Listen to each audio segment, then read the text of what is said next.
Welcome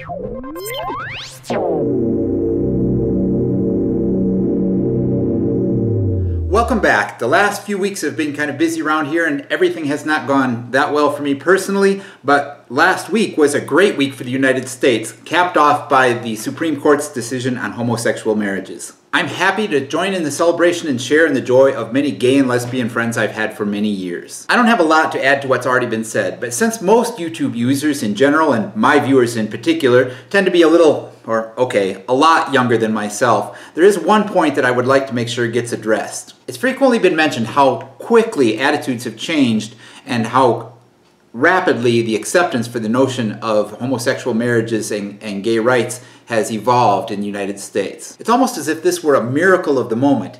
To hear some people say it, the history of homosexuality in the United States goes something like this.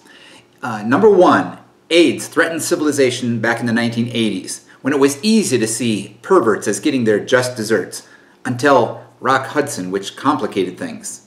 Because Rock Hudson.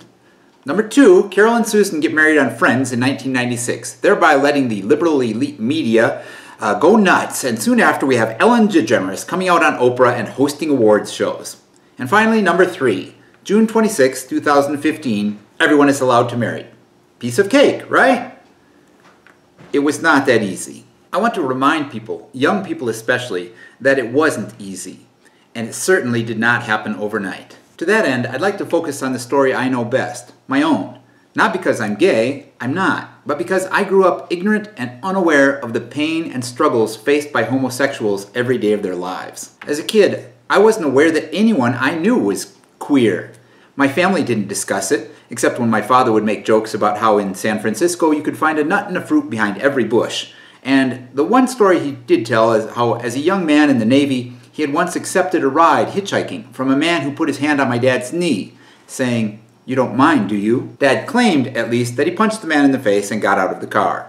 I think this was supposed to explain to me both the dangers of hitchhiking and how to react to homosexuals, although it mostly just left me feeling kind of confused and I was content to live in blissful ignorance. So it would have been easy for me to grow up and become one of those closed-minded, homophobic individuals decrying the overreach of the Supreme Court over the past week or so. But I was lucky. I attended Alma College in the late 1970s, where I was blessed to fall into a circle of friends who were brave well beyond anything I could understand for many years. At one point, I was invited to and attended an open forum on gay rights some of my friends were participating in. In 1977 at Alma College, most were not completely open or out at the time. I mean, even in San Francisco, they were just electing Harvey Milk to the first, as the first openly gay politician to a city council. And I was so naive that I don't think I immediately understood, and this is embarrassing to admit even today, how many of my friends were speaking for and about themselves. But I knew them all as intelligent, rational people, at once passionate and compassionate. And I began to understand in a small way who they were as people and what they were up against as a community. Sadly, since leaving Alma, I've lost touch with most of those individuals. But in subsequent years, as I've met and befriended more and more members of the LGBTQ community, I know that I have that crowd at Alma to thank for the understanding and acceptance I have today, even while I recognize that there is no member of that community that needs my tolerance or approval at all.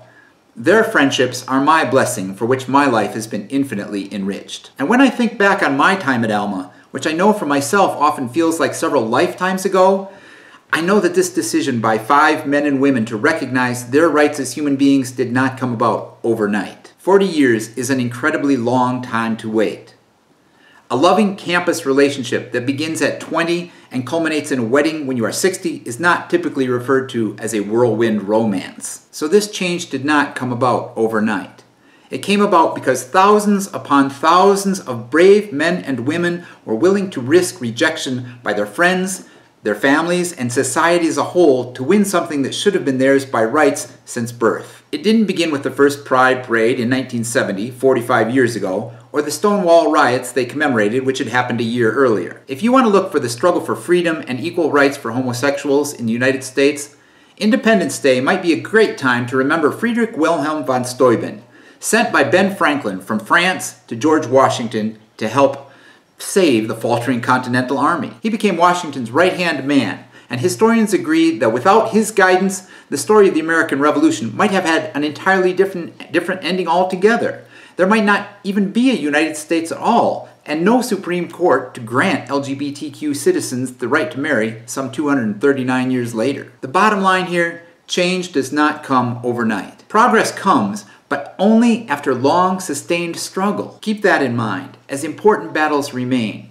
In areas of gender equality, in overcoming racism, in fighting for the environmental survival of the planet. Celebrate the victories, but when they seem remote or impossible, remember, they never do come quickly or easily, not in reality. I haven't really stepped into that many controversial topics here at Just Steve's channel in the past, but I'm curious what causes are important to you, and which ones do you think feel most like they might be hopeless, and yet you refuse to give up anyway? Where do you see long-term battles ahead, but battles that you're willing to fight for? Let me know down in the comments. Don't forget to be awesome, and I will talk to you again soon, hopefully.